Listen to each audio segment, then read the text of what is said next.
Let's see our next topic. So, mountains. So, when we are talking about the mountains,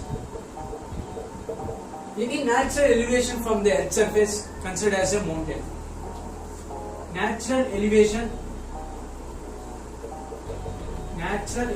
from the earth surface is considered as the mountain.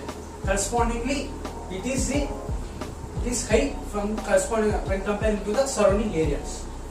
It is high when comparing to the surrounding areas.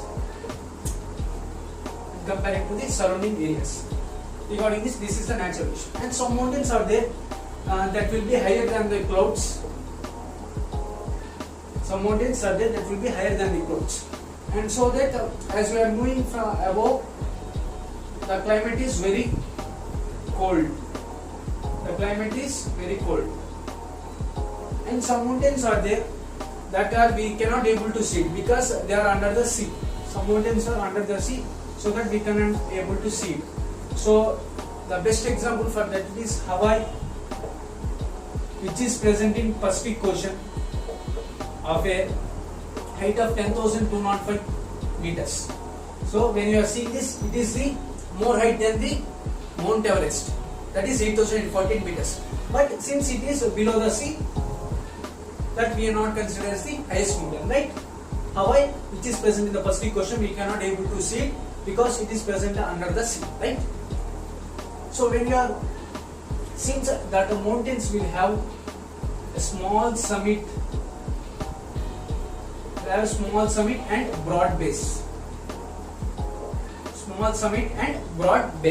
Mountains will have small summit and broad base, right? So that when comparing to the surroundings, it will be somewhat higher, right? Important point. Next, in this mountains, there will be classifications of three types of fold mountains, block mountains, block mountains, and the last one is volcanic mountains. So when I am talking about the fold mountains, so in this fold mountains again there is to the classification of two categories. One is old fold mountains and the second one is young fold mountains. So for old fold mountains, that means the best examples are Alps and the Himalayas. Alps and Himalayas are the best example for this category, right? And for the young fold mountains,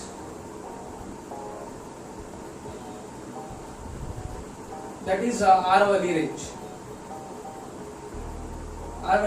This is the best example for the old fold mountains, and these are the best example for the young fold mountains. That means Alps, Himalayas are the best example for the young fold mountains. These are the best example for young, and Aravalli range is the best example for old fold mountains. So when I am talking about the range here, guys, one thing we have to observe is that let me explain you clearly.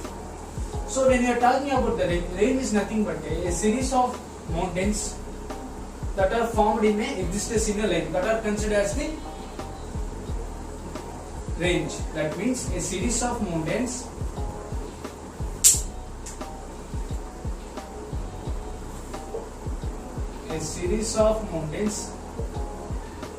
that exists in a line considered as a range. So for the best example for these ranges are Alps, Himalayas, and the Andes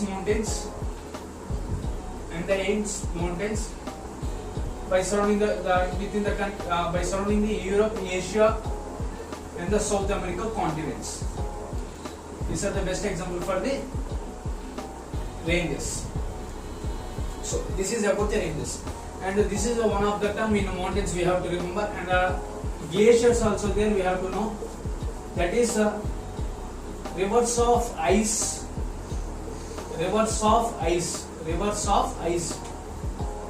that exists in the mountains are considered as the glaciers. The term glaciers, right? The range and glaciers, the two terms we have to know, right?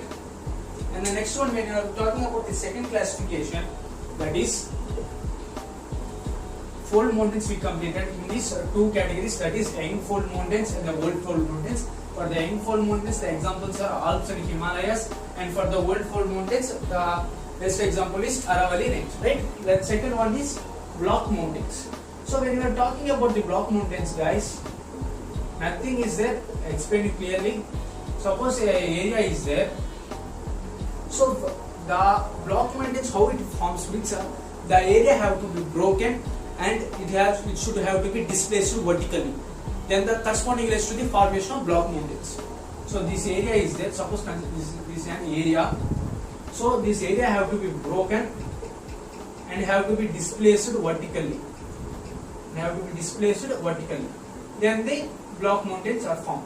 So the best example for this block mountains is, one is the Rain Valley and the second one is the Pecos Mountains that exists in Europe. These both are exists in Europe. So these are the best examples for the block mountains. And the last one is volcanic mountains. So when we are talking about the volcanic mountains, the term itself, the name itself indicates that the volcanic mountains. So due to the volcanic activity, these mountains are formed, right? So due to the volcanic eruptions, the volcanic mountains are formed. Due to the volcanic eruptions, the volcanic mountains are formed. So when I starting this topic, this lesson, I said there are two processes that leads to the formation of the landforms. I will remember, one is internal and the second one is external. So those who are not watching, you can watch that previous video, right, for your better understanding. From basics onwards, for everything I am teaching, there will be linked. From basics, we are following in one particular manner, right? So two processes, internal and external, right? I said. So this comes under the internal process. Why? Means volcanic eruptions occurs internally in the mountains, right? Just for your reference, I said here, right? So volcanic eruptions occur internally. So due to volcanic activity and volcanic eruptions, the volcanic mountains takes place. So when you are seeing about this volcanic mountains, the best example I can give is Mount Kilimanjaro, which is present in Africa. Kilimanjaro. And the next one is Mount Kilimanjaro. Next one is Mount Fujiyama. Something different, right? The name. So as usual, then it is something different. It should be in Japan or China, right? So it is present in the Japan. Mount Fujiyama. These are the best example for the volcanic mountains in the world, right? That's it. The three types of mountains. We see what is mountain and what are its types, right? Now we can see what are its advantages and uses. So when you are talking about these advantages and uses of mountains, so due to its small little land area and due to its slope, steep slope and small little area, it is and small land of area is available for land farming, right? And the water from the mountains is helpful in irrigation and for the other agriculture activities, right? That are the important uses. And also it can be the mountains have a variety of flora and fauna species, and it also, the mountains can also be helped as a tourist activity. So many people will be like and enthusiastic to visit mountain places at different places in the world, right? That's it regarding mountains. We'll see plateaus in the next class. Let's meet our JK Pot as usual. So the second largest lake is Superior Lake. So guys, by listening this name, don't consider this as the first one, because the name itself Superior and it is not the first lake. The first one is Caspian Sea, as I explained in the previous lesson. Superior is the second largest lake, right? It has an area of 82,144 square kilometers, and it has incoming rivers of Saint Louis and the White, etc., and outgoing rivers is Saint Mary's. So the special feature of the Superior Lake is, when you are talking about regarding in terms of volume capacity, it is the third largest lake in terms of the capacity of volume. That's it, guys. That's it for today. Meet you in the next class. It's Tuli Teja. please like, share and subscribe my channel, and also encourage your friends, those who are interested in media, so that they will be definitely benefited guys because of you. Like, Stuli Teja signing off. Bye.